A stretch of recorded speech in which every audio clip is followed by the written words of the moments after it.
Nous sommes la moyenne des personnes que nous fréquentons. Avec Génération Do It Yourself, je vous propose de rencontrer ensemble des entrepreneurs, sportifs ou artistes qui vont littéralement faire exploser notre moyenne.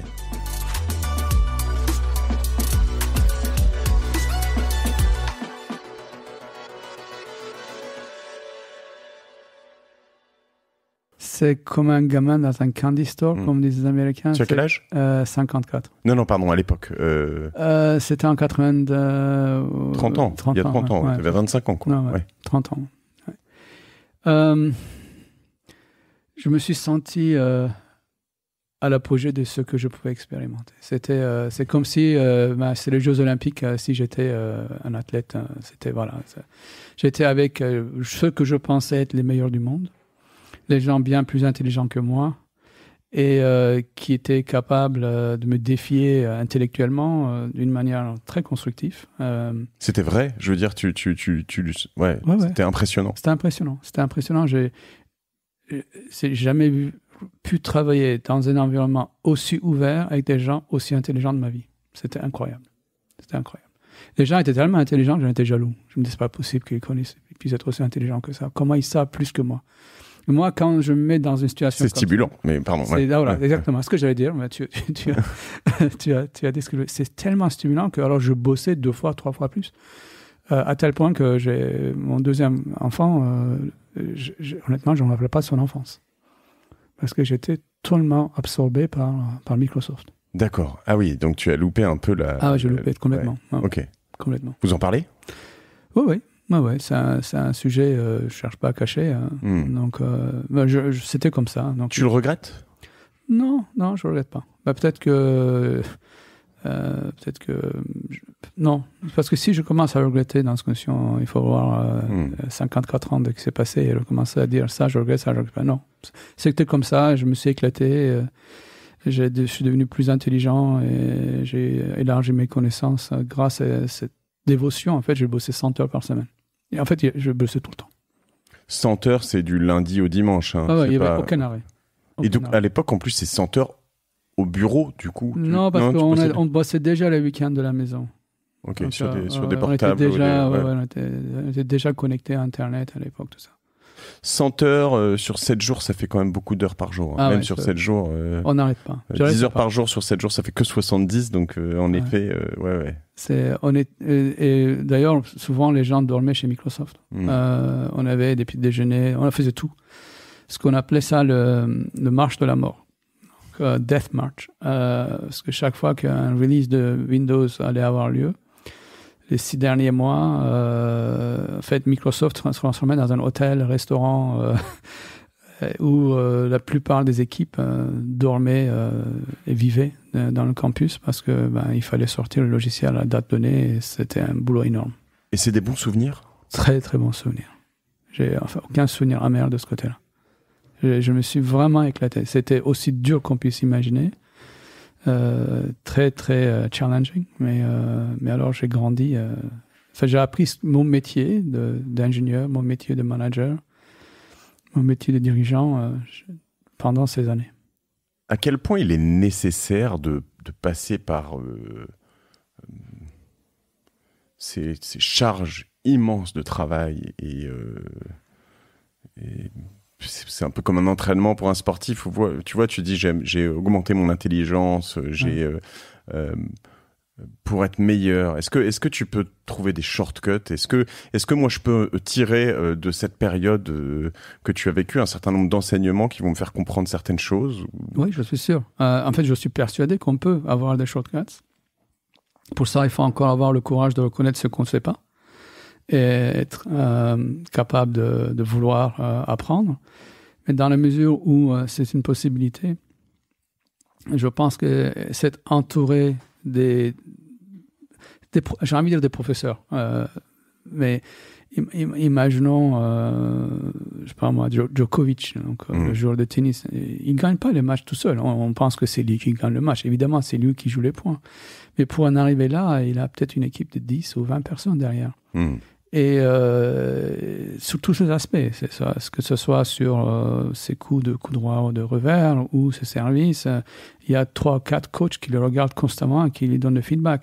Donc il y a des gens qui peuvent accélérer grâce à un entourage qui leur permettent en fait d'avoir ces constant constructive feedback. Donc c'est ce loop de feedback dans lequel on se voit, on se compare, on définit le gap et sur ce, on travaille pour arriver au prochain, et prochain, et prochain. Et on répète. Donc ça, si on a une méthode comme ça, tu me demandes qu'est-ce que tu peux extraire, ça, c'est possible. Je ne l'ai pas fait d'une manière méthodique parce que je l'ai fait d'une manière expérimentale, plutôt random, mais on peut, à mon avis, former des gens comme moi, j'ai eu cette formation d'une manière beaucoup plus rapide si on y mettait vraiment ce qu'on met, par exemple, pour les sportifs de haut niveau.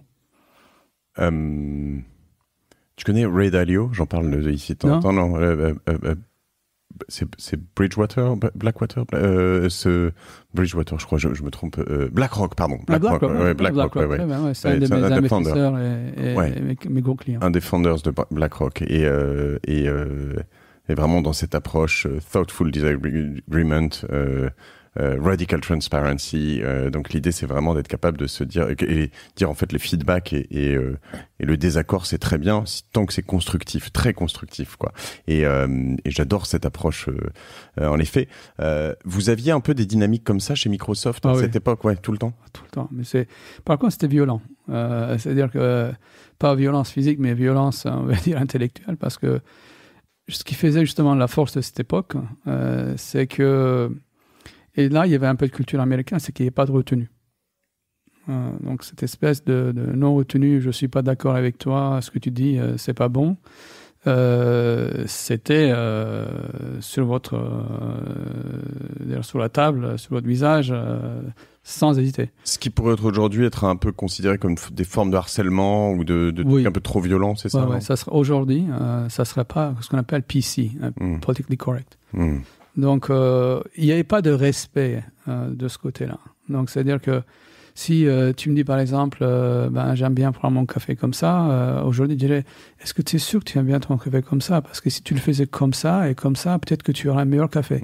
Donc je reviens en 1995 et puis je dis, mais son café, il est vraiment nul. Parce que tu n'as pas fait ça et ça. Donc ça, c'est la différence. C'est la même chose en termes de outcome. Mais la perception de critique est très différente. Et donc, ce qui s'est passé à l'époque, c'est que si on s'offensait parce qu'on nous parlait d'une manière aussi violente et directe, on ne pouvait pas rester chez Microsoft. On ne pouvait pas suivre. D'ailleurs, il y en a plein qui n'ont pas vécu, qui n'ont pas survécu, ils sont partis.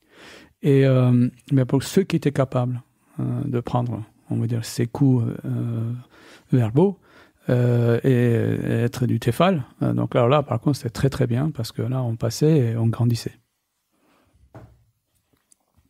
Est-ce que par la suite, cette expérience dans les entreprises que tu as créées ou dirigées, mais créées notamment, tu as toujours voulu la reproduire, tu as voulu que tout le monde bosse 100 heures par semaine, ou tu peux réussir à reproduire une forme de pattern sans aller être aussi hardcore, quoi?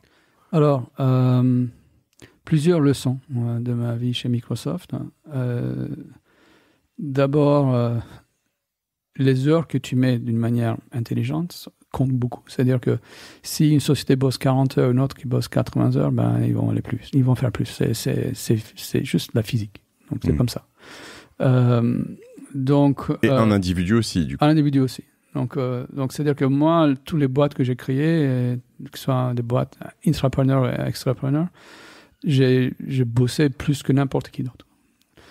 Souvent, je disais à mes amis, employés, moi, je suis doué pour rien, sauf pour le travail. Donc, il y en a qui sont doués. Ils ont il y en a qui sont matheux, il y en a qui sont footeux, il y en a qui sont des coureurs. Mais moi, j'ai aucun. Mais par contre, ils ne peuvent pas travailler plus que moi. Et donc ça, j'ai définitivement gardé.